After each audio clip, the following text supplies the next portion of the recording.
여러분 한 주간도 주님 은혜 안에서 잘 보내셨습니까? 모두 건강하시지요?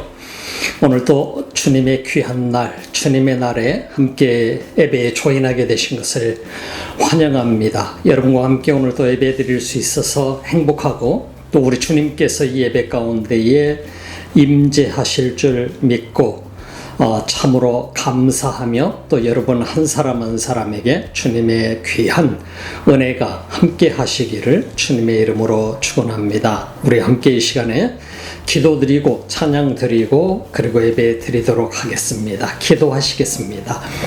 하나님 감사합니다. 이 시간에도 우리 모두 함께 주님 앞에 곳곳에 흩어져 있는 하나님의 사람들이 머리를 숙입니다. 주님 앞에 나옵니다. 비록 가정에서 우리 한 사람 한 사람이 주님 앞에 예배 드리지만은 이 시간에도 우리와 동행하신 우리 하나님, 우리를 더 보시고 우리를 부르시고 기뻐하시는 우리 주님, 이 시간에도 주의 음성을 듣고 또 하나님이 기뻐하는 예배를 드리고 우리 자신을 하나님 앞에 온전히 드려지는 귀한 예배가 되게 하옵소서. 예배 드리는 모든 사람들 머리 위에 주님께서 타치하여 주시기를 원하며 예수님의 이름으로 기도드립니다. 아멘.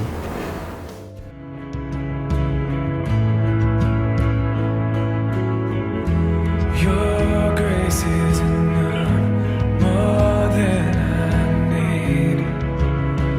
At your word, I will believe. I wait for you. Draw near again. Let your spirit make me new.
요한복음 21장 20절부터 22절 말씀 보시겠습니다. 20절 베드로가 돌이켜 예수의 사랑하시는 그 제자가 따르는 것을 보니 그는 만찬석에서 예수의 품에 의지하여 주여 주를 파는 자가 누구 오니이까 묻던 자라라. 21절 이에 베드로가 그를 보고 예수께 여짜오되 주여 이 사람은 어떻게 되겠삼나이까. 22절 예수께서 가라사대 내가 올 때까지 그를 머물게 하고자 할지라도 내게 무슨 상관이냐.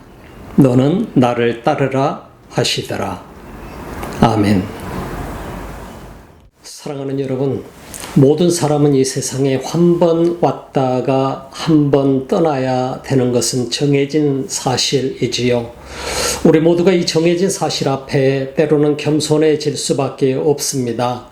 이 세상에서 영원히 살 것처럼 내 자신의 킹덤을 만들고 살 수 있는 사람은 아무도 없습니다. 아무리 부자도 짧은 세월 왔다가 가야 되고, 아무리 가난한 사람도 짧은 세월 왔다가 떠나야 되는 것이 우리 인생이라고 말할 수가 있습니다. 네, 오늘 지난주에도 콜링에 대해서 말씀을 드렸습니다만은 콜링을 받은 사람들이 있는가 하면은 그렇지 못한 사람들도 있습니다.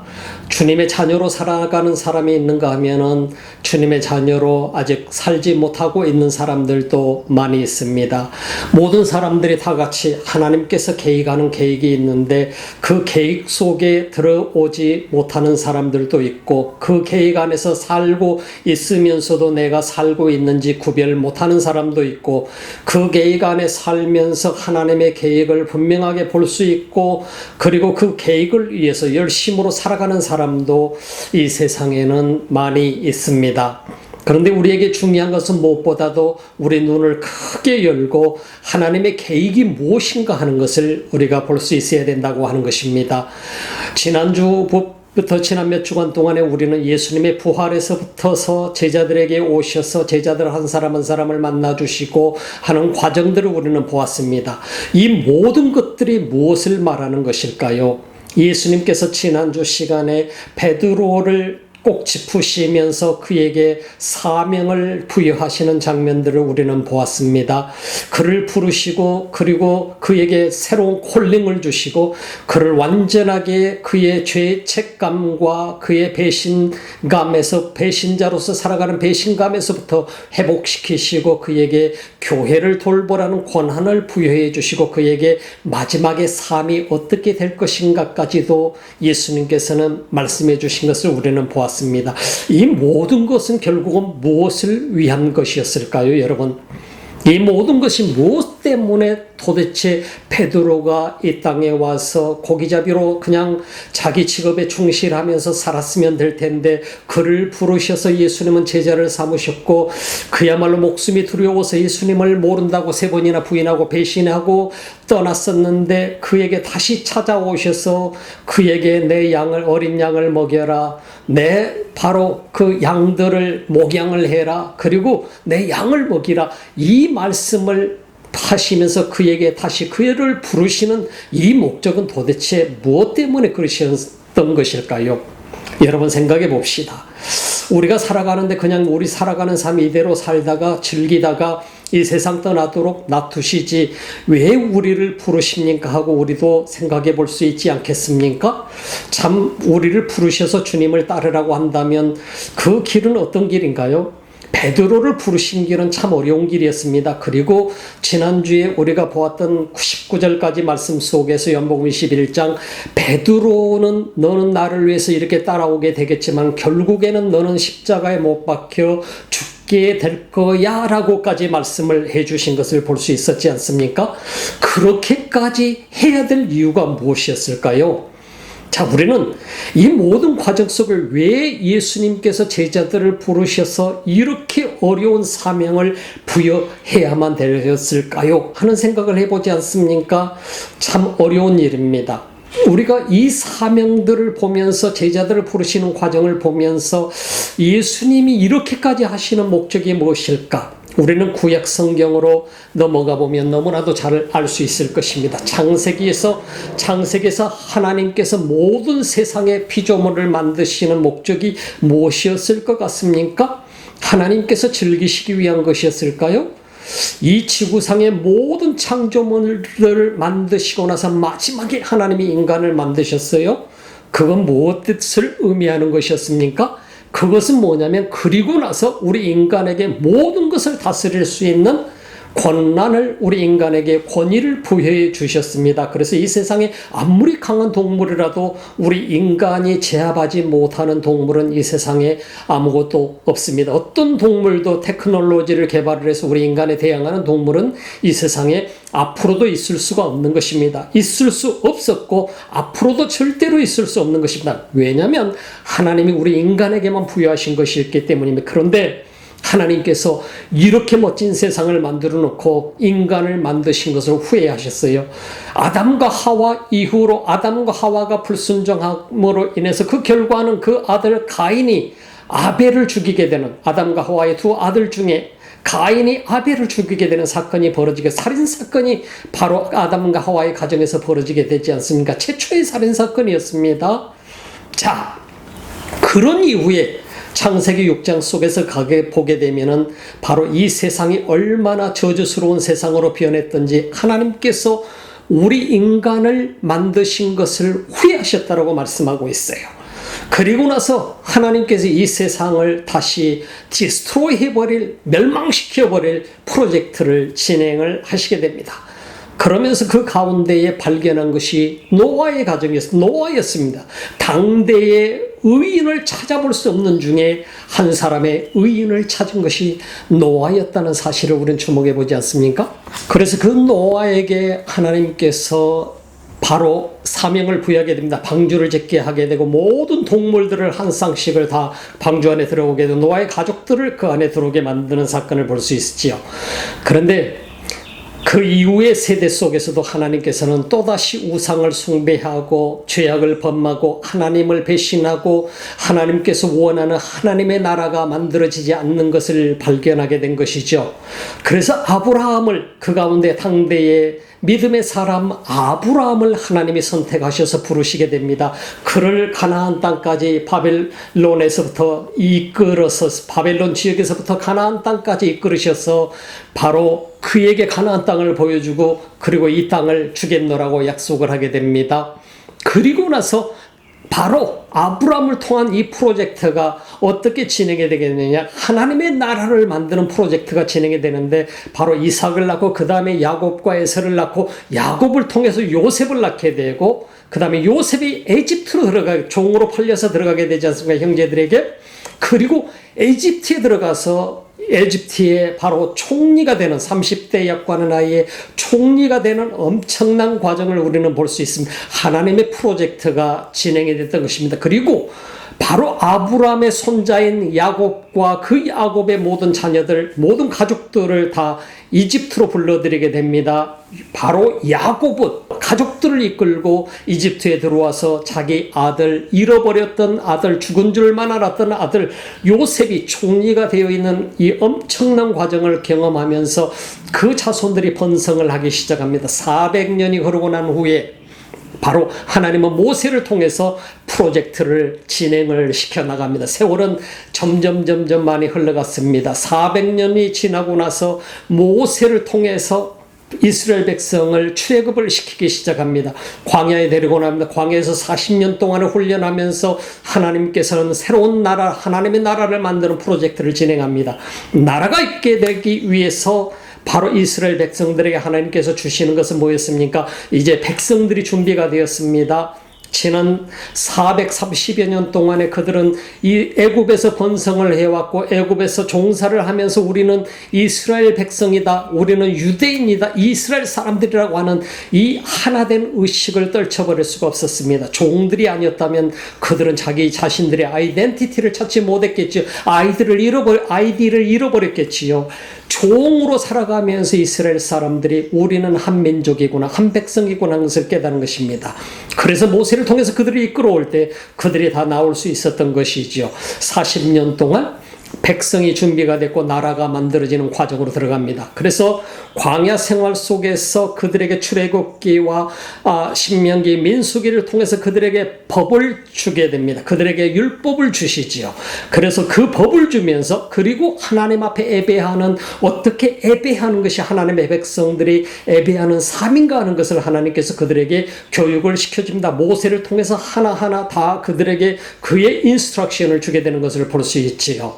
이스라엘 백성들은 40년 동안 그들이 가나안 땅에 들어가서 하나님의 나라를 이루어야 될, 이스라엘을 이루어야 될, 이스라엘은 하나님의 나라, 하나님의 백성이라는 말입니다. 바로 그 하나님 나라를 공부하게 되고 하나님 앞에 어떻게 예배드리는가, 하나님의 율법이 무엇인가, 어떤 법을 가지고 어떻게 살아야 되는가, 모든 과정을 광야 40년 동안에 배우게 됩니다. 그리고 마지막 가나안 땅에 들어가게 되는 것은 1290년, BC 1290년도에 바로 이스라엘 백성들이 출애굽을 했고 그들이 가나안 땅에 들어간 횟수가 BC 1250년이었습니다.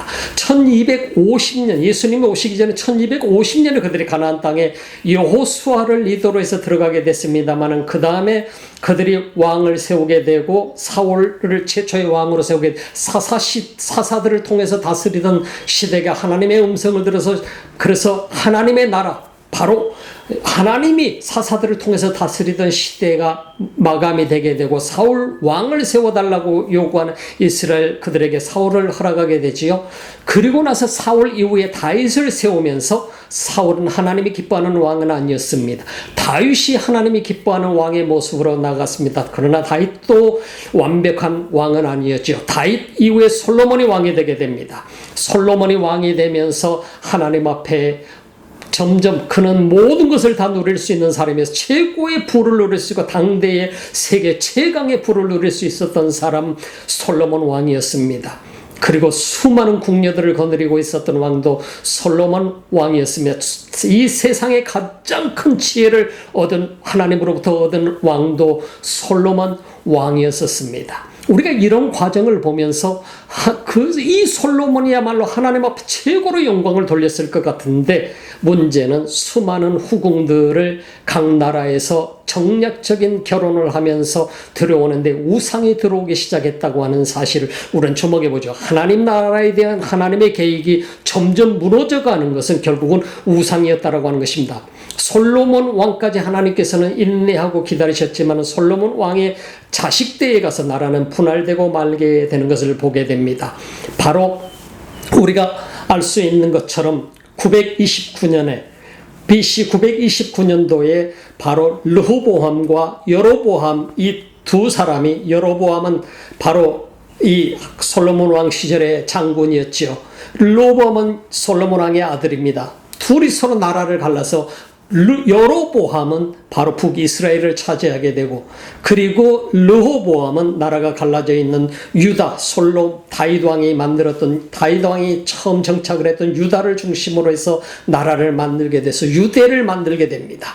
이 과정으로 흘러가면서 북이스라엘은 우리가 잘 알고 있는 그 아합 왕과 이세벨을 통해서 나라가 완전히 우상덩어리가 되어버리는 것을 우리는 주목해 볼 수 있지 않습니까? 하나님의 나라는 더 이상 그거는 지나가버리고 말았습니다. 그래서 결국 BC 721년도에 아시리아에게 결국은 완전하게 점령을 당하고 바로 북이스라엘은 이 지구상에 더 이상 존재하지 않는 나라가 되어버리고 말았습니다. 완전한 멸망이었습니다.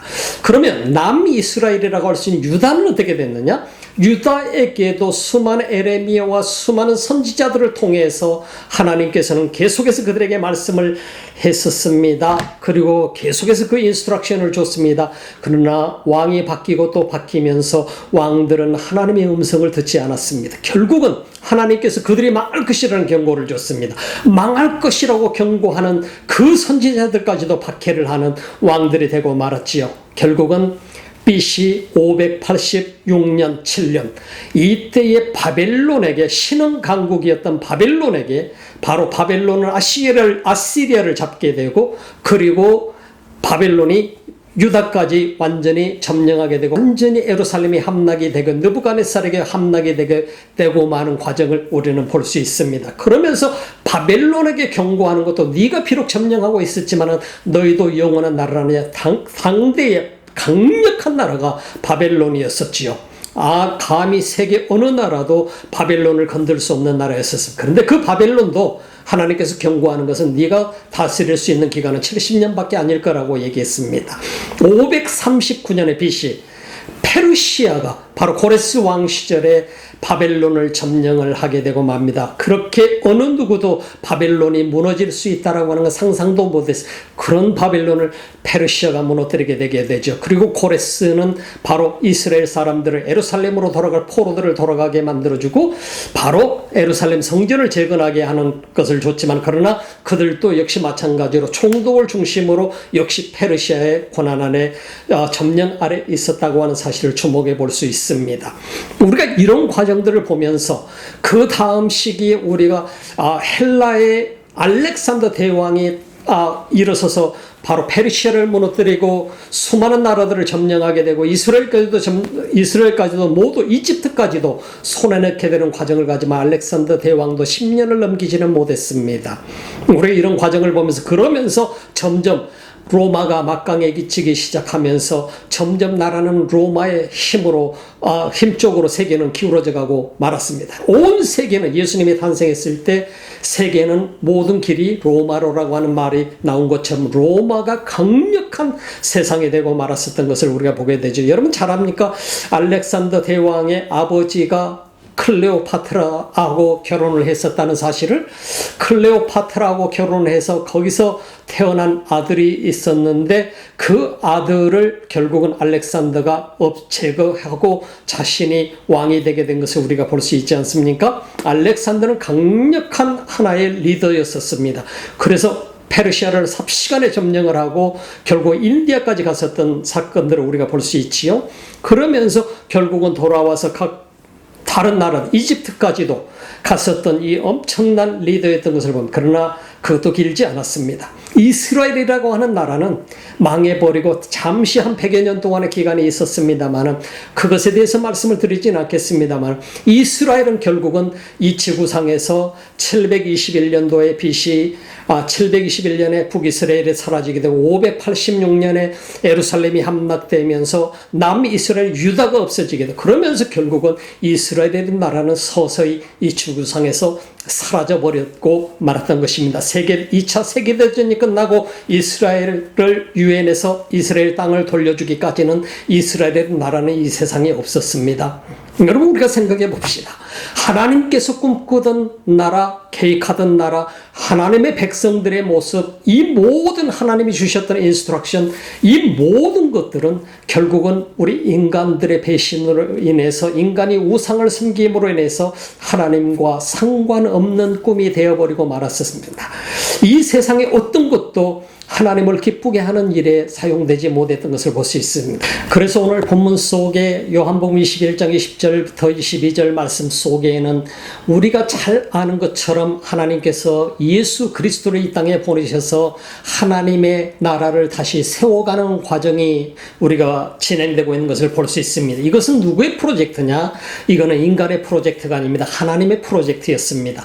다시금 이 세상을 하나님이 기뻐하는 하나님의 나라로 만들고자 하는 프로젝트였습니다.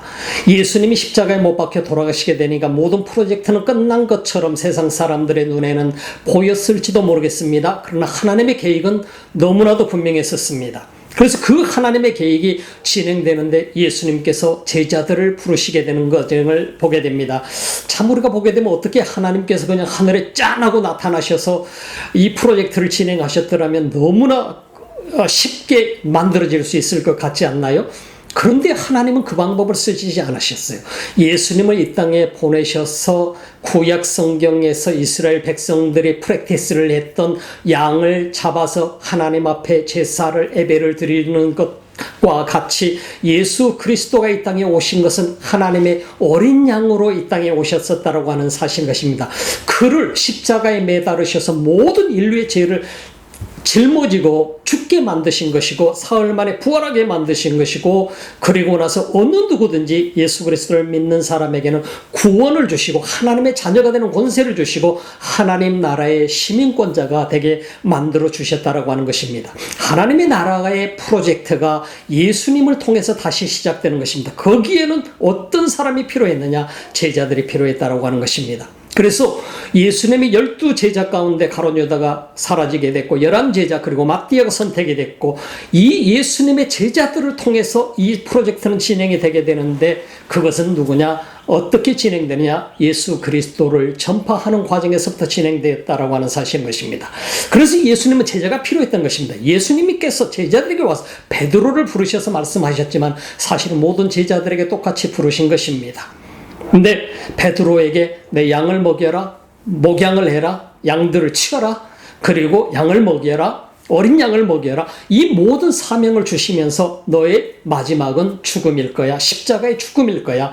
그런데 나를 따르라. 베드로가 열심히 예수님을 따르기로 베드로는 작심을 했습니다. 작정을 했습니다. 결단을 내렸습니다.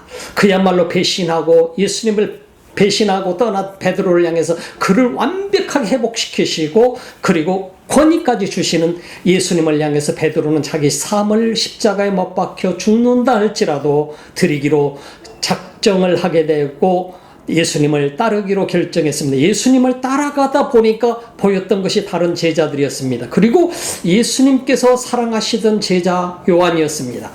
그때 베드로가 예수님께 질문했던 것이 뭡니까?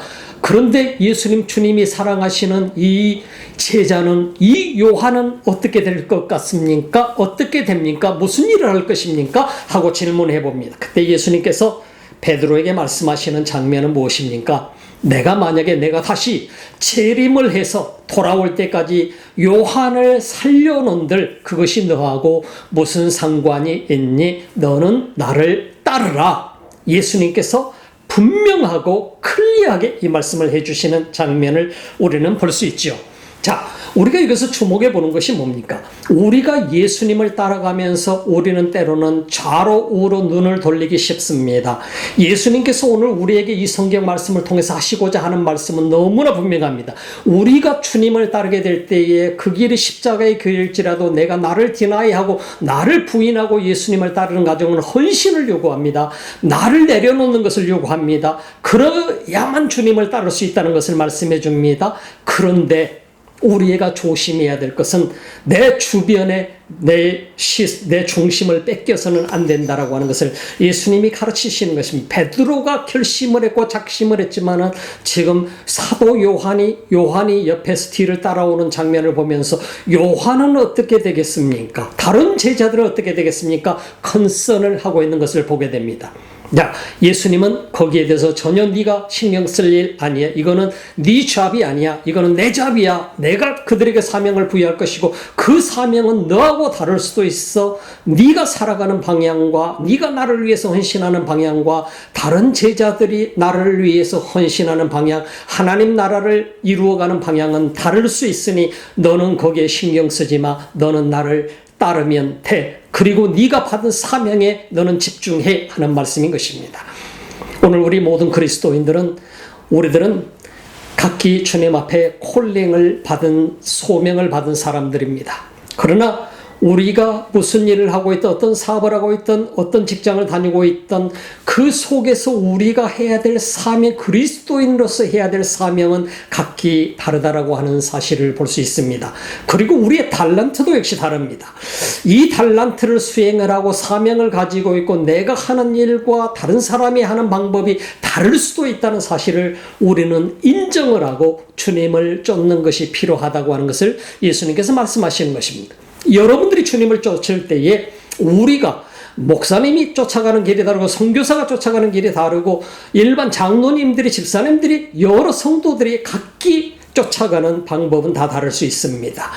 여러분들이 살아가는 방향 남하고 다르다고 해서 비교 대상은 되는 것이 아닙니다. 비교를 해서도 아니 되고 그리고 여러분 자신이 누구는 왜 저렇게 하지라고 말해서도 안 됩니다. 우리는 내가 주님 앞에 부름받은 사람은 예수님이 사도 베드로에게 말씀하는 것처럼 주님이 맡겨준 임무에 그것을 바라보면서 열심히 주를 따라가면서 충실하라고 하는 것입니다. 주님은 나에게 맡겨주신 일에 내가 충실하기를 원하지, 다른 사람들이 무엇을 하든 다른 사람들이 어떤 사명을 다르게 일할 수 있고 수없이 많은 다른 방향이 있을지라도 그것이 중요한 것이 아니라 주님이 관심을 오직 가지고 있는 것은 바로 당신이라고 하는 것입니다.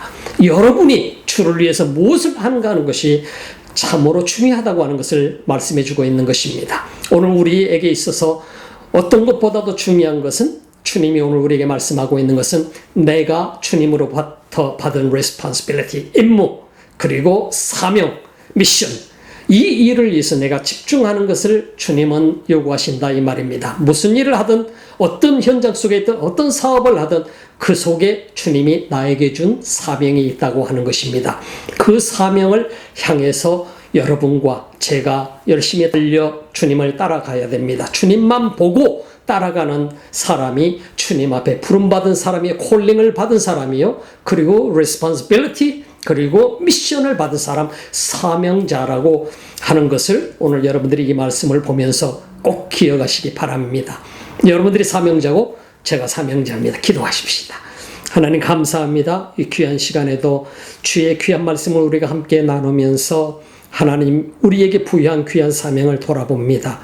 아마 수많은 사람들이 각기 다른 사명을 가지고 있을지라도 우리는 내게 맡겨진 주님의 귀한 그 사명과 임무에 집중할 수 있는 능력과 은혜를 더하여 주시옵소서. 우리도 그 주님을 열심히 바라보며 주님을 잘 따라가는 주님의 귀한 제자가 되게 하여 주시옵소서.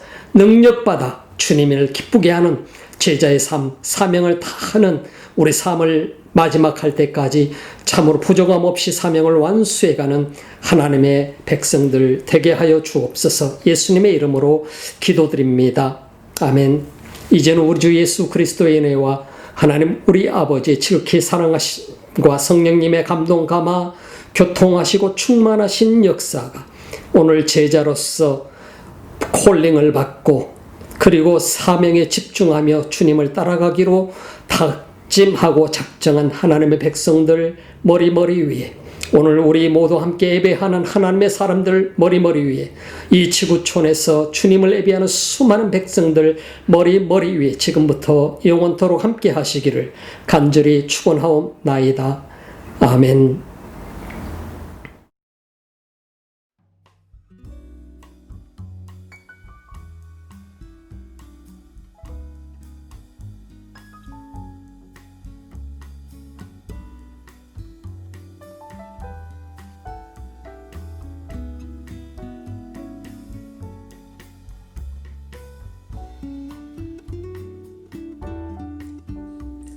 뉴칼레도니아에서 온라인 예배를 드리고 있는 김슬기입니다. 뉴칼레도니아는 4월에 20명까지 확진자가 나온 후 더 이상 늘지 않고 있어서 3월 중순부터 4월 중순까지 한 달 동안의 외출 금지령이 있은 후 학교, 회사, 관공서들도 다시 열어서 일상생활을 해나가고 있습니다. 작은 섬나라이다 보니까 통제가 비교적 용이했던 것도 사실인 것 같고요. 저는 뉴스를 통해서 다른 나라 소식을 듣기도 하고 프랑스랑 한국의 의료진으로 있는 지인들의 이야기를 듣기도 하면서 애통해하고 있습니다. 그러면서도 프랑스에 있는 시댁 식구들이나 한국에 있는 가족들은 지금 어려운 상황 중에도 잘 이겨나가게 하심에 감사하고 있습니다. 코로나 바이러스 상황과는 무관하게 뉴칼레도니아에는 한인교회가 없고 현지 교회에 나간 적은 있지만 꾸준히 나가지 않고 있는 저에게 이렇게 온라인 예배를 드릴 수 있도록 임원영 목사님 설교 영상에 저를 묶어주신 하나님께 감사합니다. 그리고 요한복음 설교는 특별히 실제로 첫사랑에 뜨거웠던 마음이 다소 식어있던 저에게 다시금 도전을 주는 말씀이었습니다. 정말 시몬 베드로에게 물으신 것처럼 나에게도 지금 예수님께서 나를 사랑하느냐 물으시면 나는 과연 지체 없이 당신이 아십니다 할 수 있나 질문을 하게 되었습니다. 하나님의 은혜로 지금까지 잘 지내고 있는 건 확실하게 고백할 수 있는데 하나님, 제가 하나님 사랑하는 것을 하나님이 아시지요? 라고 아무 죄송함 없이 고백할 수 있는지는 의문이 들었습니다. 그리고 사랑합니다 나의 주님 하고 고백은 할 수 있는데 그게 과연 아가페 사랑인지도 생각을 하게 되었습니다. 하나님의 은혜로 곧 2살이 되는 아이도 얻었고 이 아이를 생각하면 아가페 사랑이 뭔지 알 것 같기도 한데 내가 과연 하나님보다 이 아이를 더 사랑하게 된 건 아닌가? 그것도 돌아봅니다. 스스로 여러 가지 질문을 하면서 내 안에 하나님에 대한 사랑을 다시 정비해 볼 수 있는 기회가 되어지고 있어서 감사하고 있습니다. 요즘 코로나 바이러스 때문에 실제로 모이는 것이 어렵기는 해도 각자 있는 곳에서 온라인 예배 드리는 것으로 여전히 하나 될 수 있다는 사실이 멋지다고 생각합니다. 그리고 이런 상황 또한 우리는 미처 알지 못하는 하나님의 큰 계획이 있으리라 믿습니다.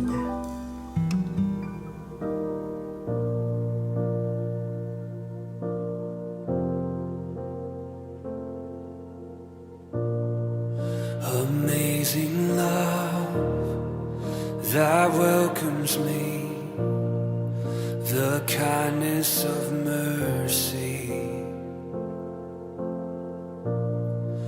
that bought with blood wholeheartedly my soul undeserving. God, you're so good. Oh God, you're so good. God, you're so good. You're so good to me. Behold the cross, age to age, and hour by hour. The dead are raised, this sinner saved. The work of your power. God, you're so good. God, you're so good. God, you're so good. You're so good to me. Oh, yes, you are. God, you're so good. God, you're so good. Oh God, you're so good. You're so good to me. I am blessed, I am called, I am healed, I am whole, I am saved in Jesus' name. Highly favored, anointed, filled with your power for the glory. Jesus' name. I am blessed, I am called, I am healed, I am whole, I am saved in Jesus' name. Highly favored, anointed, filled with your power for the glory of Jesus' name.